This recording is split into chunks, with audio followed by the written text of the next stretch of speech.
Solon subiu Sidling Way, conduzindo a égua entre as mansões coloridas das grandes famílias de Cenária. Muitas das casas tinham menos de uma década. Outras eram mais antigas, mas tinham passado por reformas recentes. Os imóveis daquela rua eram qualitativamente diferentes de todo o resto da arquitetura cenária. Aquelas residências tinham sido construídas na esperança de que o dinheiro pudesse comprar cultura. Eram todas ostentatórias, e cada qual tentava superar as vizinhas com seu projeto exótico, loucuras de engenharia na forma de torres Ladeshi ou parques recreativos Friaki, mansões aliteranas ou imitações em escala perfeita dos célebres palácios de verão seuranos. Havia até algo que ele pensou reconhecer, por ter visto em um quadro, como um bulboso templo em Muri, com bandeiras de prece e tudo. Dinheiro do tráfico de escravos, pensou. O que o deixava consternado não era a escravidão. Na sua ilha, era algo corriqueiro. Mas não como fora por ali. Aquelas mansões tinham sido financiadas pela rinha e pela venda de bebês. Apesar de ser fora do caminho, ele havia passado pelas tocas para ver que cara tinha metade silenciosa da cidade que era agora o seu novo lar. A miséria que existia lá tornava aquela riqueza obscena. Estava cansado. Embora não fosse alto, era largo, na barriga e, felizmente, mais ainda no peito e nos ombros. A égua era um bom animal, mas não chegava a ser um cavalo de guerra, trotava mais do que galopava. As grandes propriedades surgiram ao longe, diferentes das outras pela quantidade de terreno delimitada pelos muros. Enquanto as mansões eram bem imprensadas umas contra as outras, aqueles terrenos eram extensos. Em vez de grades rebuscadas, destacavam-se portões de pau-ferro protegidos por guardas, construídos havia muito tempo para defesa, não para decoração. O portão da primeira propriedade exibia uma truta, o brasão dos Javin, folheada a ouro. Pela entrada de pedestres, Salam viu um exuberante jardim repleto de estátuas, algumas de mármore, outras revestidas de ouro. Não é de espantar que eles tenham mais de 10 guardas. Eram todos profissionais e belos, o que dava crédito aos boatos sobre a duquesa. Foi com grande alívio que ele passou adiante. Ele era um belo homem, de pele morena, olhos negros e cabelos ainda tão pretos quanto a noite intocada pelas sombras da aurora. Dividir casa com uma duquesa voraz, cujo marido se ausentava com frequência para longos compromissos, era um problema que ele dispensava. Não que eu vá encontrar menos problemas para onde estou indo. Dorian, meu amigo, espero que essa sua ideia tenha sido genial. Não queria considerar a outra possibilidade. Meu nome é Solon Tofuzin. Vim falar com Lord Giri, e disse assim que chegou diante do portão. O Duque? Indagou o guarda, empurrando o capacete para trás e enxugando o suor da testa. Esse homem é um simplório. Sim, o Duque Giri. Cansado, Solon falou devagar e com mais ênfase do que necessário. É uma pena. Ele saiu. Solon aguardou, mas o homem não deu mais detalhes. Simplório não, retardado mesmo. Lord Giri saiu? Não.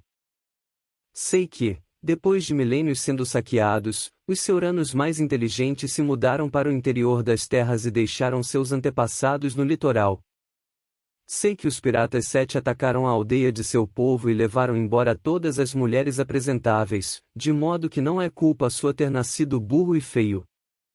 Mas será que poderia tentar me explicar como o Lord Giri está e não está ao mesmo tempo? Pode usar palavras curtas. Perversamente, o guarda fez cara de satisfeito. Não há marcas na sua pele nem argolas no seu rosto, e você não fala como um peixe. Além do mais, é gordo demais para um peixe. Deixe-me adivinhar, eles usaram você como oferenda, mas os deuses do mar não o quiseram e você acabou indo dar na praia, onde foi amamentado por uma troll que o confundiu com um de seus filhos.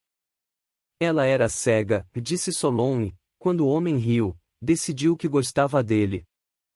O Duque Giri saiu pela manhã. Não vai mais voltar.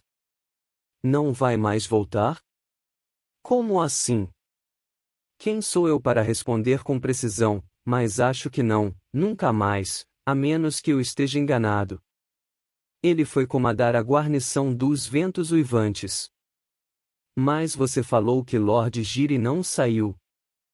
O Duque nomeou seu filho Lord Giri até ele voltar. Coisa que nunca vai acontecer. Para um peixe, você até que tem um raciocínio rápido. Logan, o filho dele, agora é Lord Giri. Isso não é nada bom. Por mais que se esforçasse, Solon não conseguia se lembrar se Dorian tinha dito Duque Giri ou Lord Giri. Nem considera a possibilidade de a casa dos Giri ter dois chefes.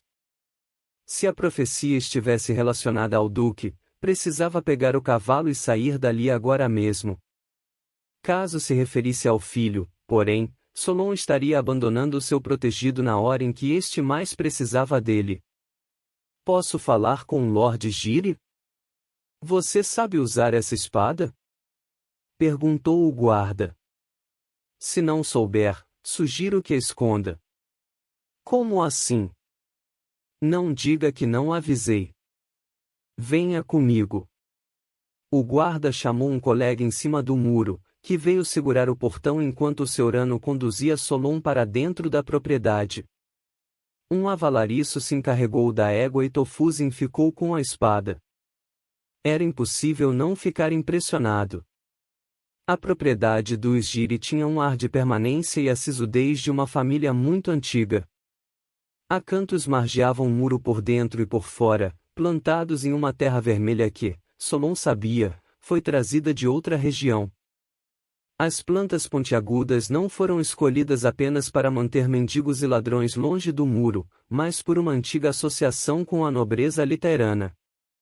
A casa em si era igualmente intimidadora, toda feita de pedra pesada, amplos arcos e portas grossas, capazes de resistir a uma arma de cerco. O único detalhe em que a força havia chegado a um meio-termo com a beleza era a trepadeira de rosas vermelho-sangue que emoldurava todas as portas e janelas do térreo. Sua coloração perfeita se destacava contra o fundo de pedra negra e as janelas fechadas por barras de ferro.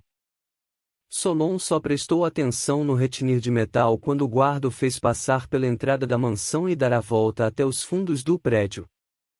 Ali, com uma vista para o castelo de Cenária na outra margem do Plite, vários guardas assistiam a dois homens vestidos com armaduras de treino se enfrentarem.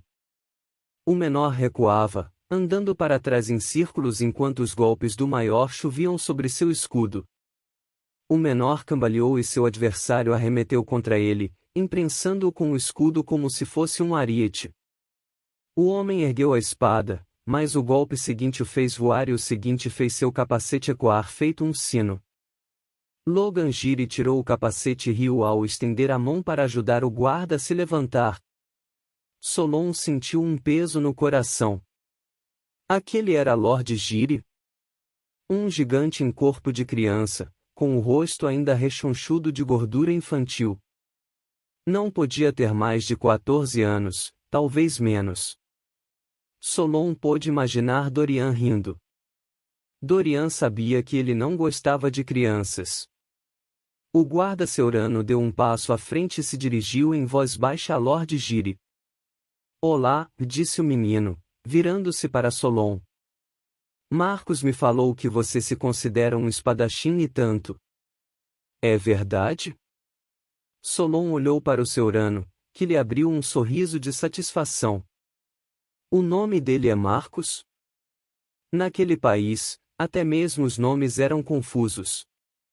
Sem dar a mínima para a origem das pessoas, nomes aliteranos como Marcos ou Luciene se misturavam livremente a nomes Lodricari como Rodo ou Daedra, Seoranos como Ride ou Sizumi a cenários normais, como Alene ou Felene.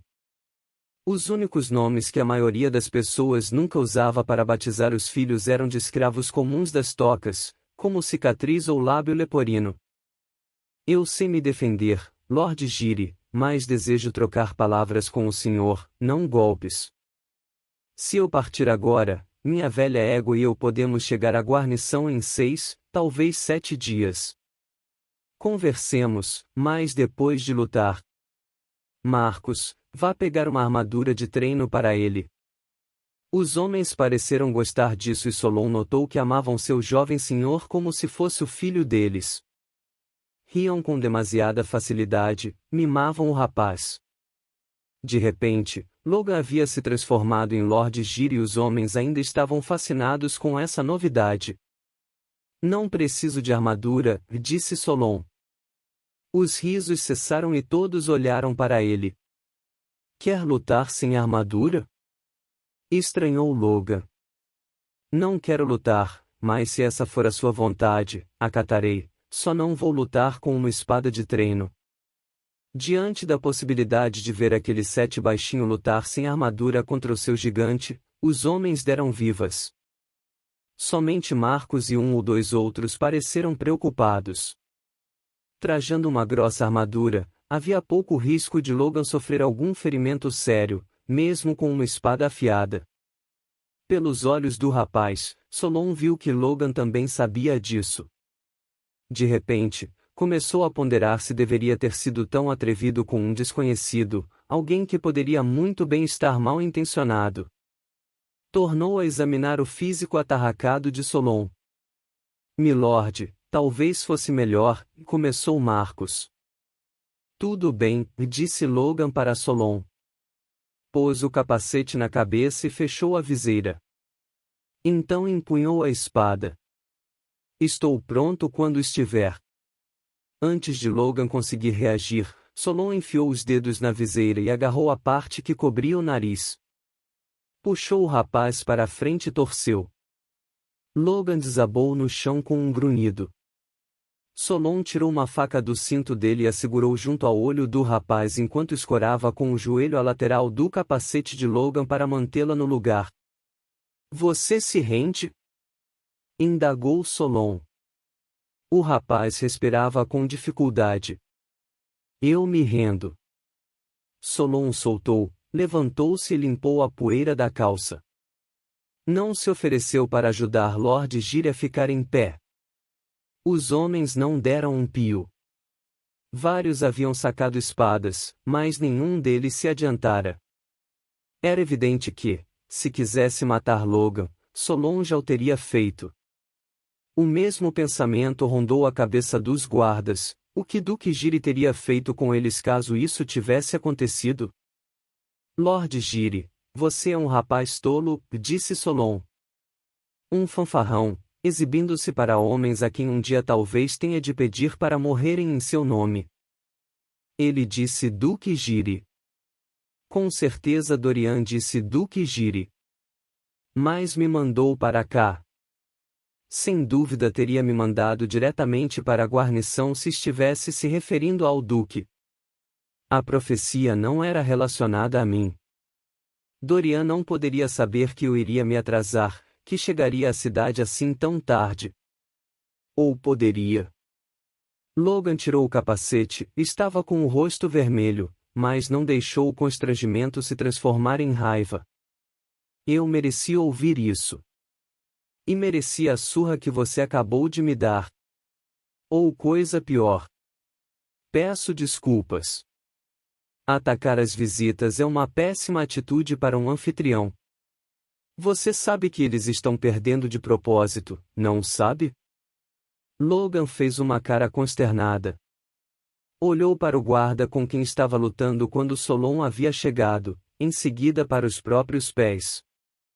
Então, como se isso lhe custasse um grande esforço, encarou Solon. Estou vendo que diz a verdade. Embora isso me cause vergonha, agradeço. Foi a vez de os seus homens ficarem envergonhados. Eles vinham deixando o rapaz vencer porque o amavam, e agora haviam feito seu senhor passar vexame. Não estavam apenas tristes, mas arrasados. Como esse rapaz consegue suscitar tamanha lealdade? Será apenas lealdade ao seu pai? Ao observar Logan encarar sucessivamente seus homens, sustentando o olhar até cada um deles o encarar de volta e, em seguida, desviar os olhos, Solon duvidou que fosse isso. Logan deixou aquele silêncio difícil perdurar e crescer. Daqui a 6 meses vou servir na guarnição do meu pai, e disse Logan, dirigindo-se aos homens. Não vou ficar sentado na segurança do castelo. Eu vou lutar, e muitos de vocês também. Mas, já que parecem pensar que treino é diversão, tudo bem. Podem ficar se divertindo e lutando até a meia-noite. Todos vocês. Amanhã começaremos a treinar. E os espero aqui 1 hora antes de o sol raiar. Entenderam? Sim, senhor. Logan se virou para Solon. Me desculpe, mestre Tofuzin. Por tudo. Por favor, pode me chamar de Logan. Ficará para jantar, claro, mas posso pedir aos criados para lhe prepararem um quarto também? Sim, respondeu Solon. Acho que isso me agradaria.